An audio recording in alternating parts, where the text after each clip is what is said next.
हाथों में जीते हुए मेडल, आंखों में ओलंपिक खेलने का सपना और चेहरे पर छाई मायूसी। सामने गरीबी का पहाड़, लेकिन हौसला कम नहीं है। आज हम आपको एक ऐसी महिला खिलाड़ी की कहानी बताने जा रहे हैं जिसने गरीबी को दरकिनार करते हुए कई मेडल जीते।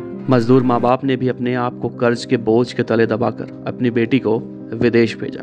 बेटी ने भी अपने माँ बाप के सपनों को गोल्ड मेडल जीतकर पूरा किया, लेकिन अफसोस अपने घर की गरीबी दूर न कर पाई। आज घर चलाने के लिए लोगों के घरों में, शादियों में खाना बनाने, बर्तन मांजने का काम करके जीवन यापन करती है। ये कहानी है हरियाणा के रोहतक जिले के सिसर खास गांव की सुनीता देवी की, जिन्होंने थाईलैंड में देश का नाम रोशन किया, लेकिन आज पाई पाई को तरस रही हैं। Strength lifting champion Sunita Devi की कहानी सुनकर आप सोचने पर मजबूर हो जाएंगे कि अगर कोई वर्ल्ड चैंपियन बन जाता है तो उसके बाद भी ऐसी जिंदगी होती है। आप सोच रहे होंगे कि उसके बाद उसकी जिंदगी बहुत अच्छी होती है, ऐशो आराम की होती है। जी नहीं, आप बिल्कुल गलत सोच रहे हैं, क्योंकि हमारे देश में हर खेल को एक जैसा तवज्जो नहीं मिलता, और उसी की बानगी है सुनीता देवी। सुनीता देवी वर्ल्ड चैंपियन जीतने के बाद दूसरों के घरों में बर्तन मांज के अपनी जिंदगी गुजारने को मजबूर है। सुनीता 2020 में हुए बैंकॉक में स्ट्रेंथ लिफ्टिंग में वर्ल्ड चैंपियन बनी तो लगा कि अब तो जिंदगी पटरी पर आ जाएगी। ऐसा कुछ हुआ नहीं। इस घर को देखिए, ये सुनीता देवी का घर है, जो इशारा कर रहा है कि किसी भी वक्त अपने आखिरी पड़ाव पर आ सकता है। जो कर्ज बैंक से लेकर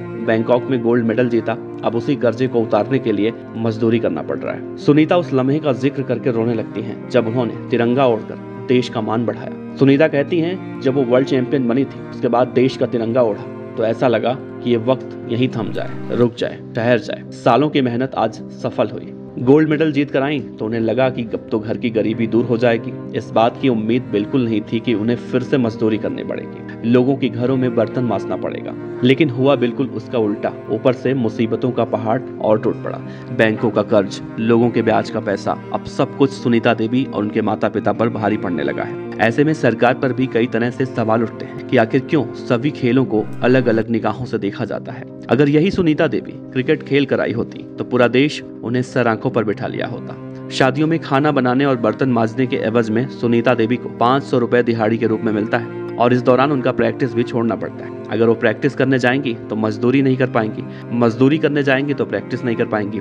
इसको देखते हुए पास में जो जिम है, जहां पर वो जिम करती हैं, वहां पर जिम संचालक ने उनकी माली हालत को देखते हुए जिम की फीस माफ कर दी है। सुनीता देवी का जो घर उन्हें रहने को मिला है, वो भी गांव वालों के रहमो करम पर है, और घर भी ऐसे कंडीशन में है, अगर तेज बारिश हो तो किसी भी वक्त ये घर ढह सकता है। हमारे देश में सोशल मीडिया एक ऐसा हथियार है जहां पर रातों रात किसी को सेलिब्रिटी बना देता है। आपको बाबा का ढाबा तो याद होगा, लोगों ने किस तरह से बाबा का ढाबा को सपोर्ट किया। लेकिन आप बताइए, क्या वाकई में बाबा के ढाबा जैसे लोगों को सपोर्ट करने की जरूरत है, या फिर ऐसे खिलाड़ियों को जो वाकई में उसके काबिल है? सोचिए, 5,000 रुपए महीने का डाइट खर्च आता है, लेकिन उतने की मजदूरी नहीं मिल पाती। लेकिन इतनी मुश्किलों के बाद भी आंखों में ओलंपिक जीतने का सपना बरकरार है।